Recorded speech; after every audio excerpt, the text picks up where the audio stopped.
So, most Forsaken fans, including me, are currently disappointed in how the game works and the state it's in. Today, I plan to cover what's wrong with Forsaken, how it can be fixed, and why it matters so much. So without further ado, let's get into it. Number 1. Forsaken's lack of updates. Forsaken lacks updates to a severe extent, often going multiple months in between updates. For a front-page Roblox game that is incredibly popular, this is unacceptable. In order to keep a fanbase alive, the developers must keep a steady stream of content.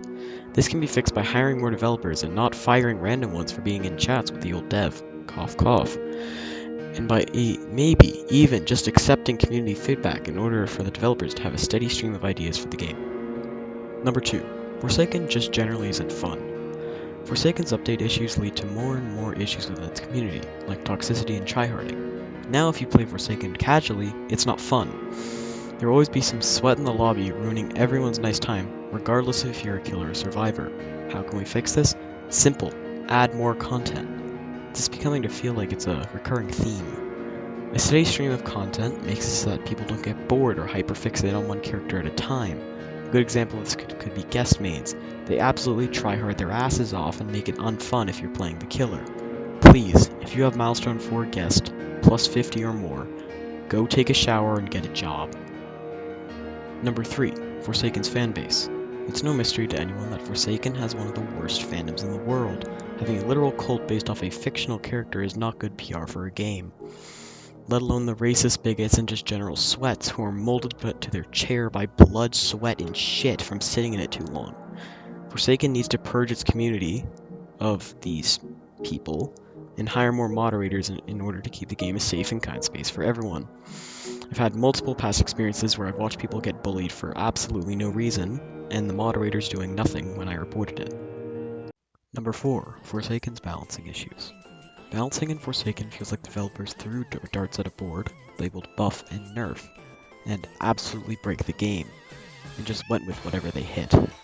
Some killers feel like they were blessed by gods, running around faster than survivors can even react, while others feel like you're controlling a refrigerator with a knife taped to it.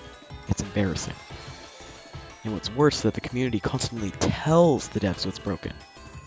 But updates come out months and months and months later, and the issue is either still not fixed, or it gets worse. To fix this, devs need to actually test things, not for 5 minutes, not in a private server with their friends, real testing, with players. The open beta they did for Noli was amazing, and it got lots of good insight and made Noli a much better killer. If they did this more often, the game would probably be in a much better state. Number 5.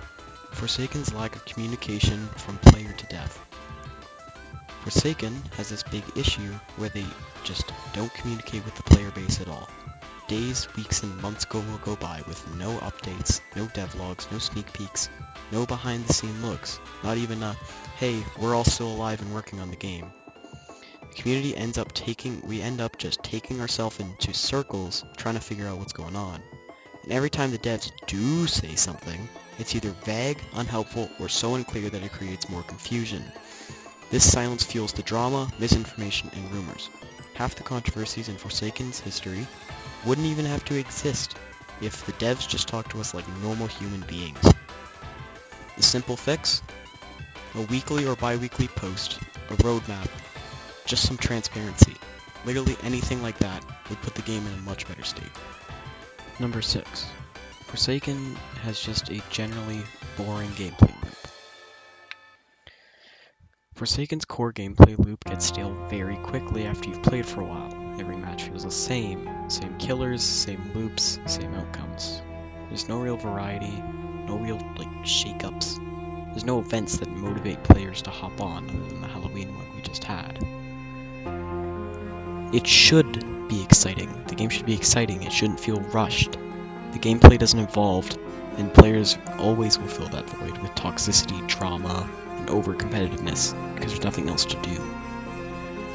The game just feels like a non-stop running around chaotic session of random bullshit that just does not work. The core gameplay loop is far too boring for the average person, and it needs more updates in order to be good.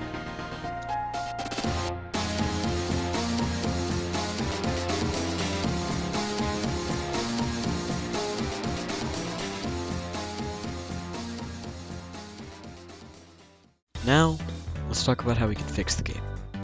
Forsaken has had more controversies than I can count on both my hands, most of which involve soul-driven love. Yeah, the renowned child predator. Yeah, that one. The first time, everyone defended Soul, giving them the benefit of the doubt. The second time, it was just the sequel no one asked for, ending with Soul taking the money and running. Wow, it's a story as old as time. But here's the important part. Controversies slow down development. Every time drama explodes, guess what happens? Devs have to drop what they're working on in order to handle it and ensure misinformation does not spread. Then, because of the drama, the update is delayed by 1 or 2 months, and then the devs just don't act like functioning adults. The second thing that can be done is fixing the communication black hole. So, controversies don't just happen, they happen because the dev team refuses to communicate, refuses to hold people accountable, and refuses to separate the game from the behind-the-scenes drama. Every time the controversy happens, the player base loses trust. Every time trust is lost, the game suffers. Forsaken doesn't need to reinvent the wheel, it just needs consistency, communication, and leadership that actually cares about the longevity of the game. Solutions that could be introduced, potentially, to assist the game's communication are weekly or bi-weekly devlogs, as mentioned, a roadmap, quite simple, transparency for exactly who is working on what, what's delayed, why, what's coming, open Q&A sessions with multiple developers and not just the owners, and actually responding to feedback instead of just saying, nah, we don't really like that. Giving the community something or just anything to work on will make it'll make the communication better. Just giving us more info. So, how can the devs fix the balancing issues? Well, the balancing issues are a unique problem in their own sense. Because balancing can be quite up to the personal eye, it could mean that potentially having a lot more public open testing with real players and taking the actual feedback, not spending 5 minutes in a private server before an update to make sure it's good to go, and not just saying, looks fine to me, ship it. The next thing that could be done is fixing the content drought. As I've previously mentioned, Forsaken is in a major content drought where controversy slows down the update process, and then we are left without updates for months and months, leaving the game to die slowly. Every 2 to 3 months, if they are going to spend that long on an update, we should at least get a new killer, 2 new survivors, a new map or map variant, and new skins. At least 10. And then, congratulations, you have instant longevity.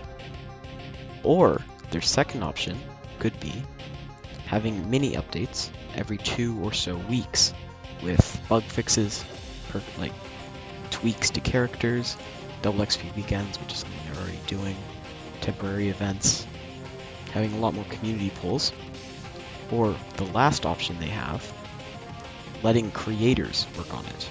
Having independent fans host and vote their own fan-designed skins, map concepts, character concepts, killer concepts. All of that could be used to make the game much more connected and much greater.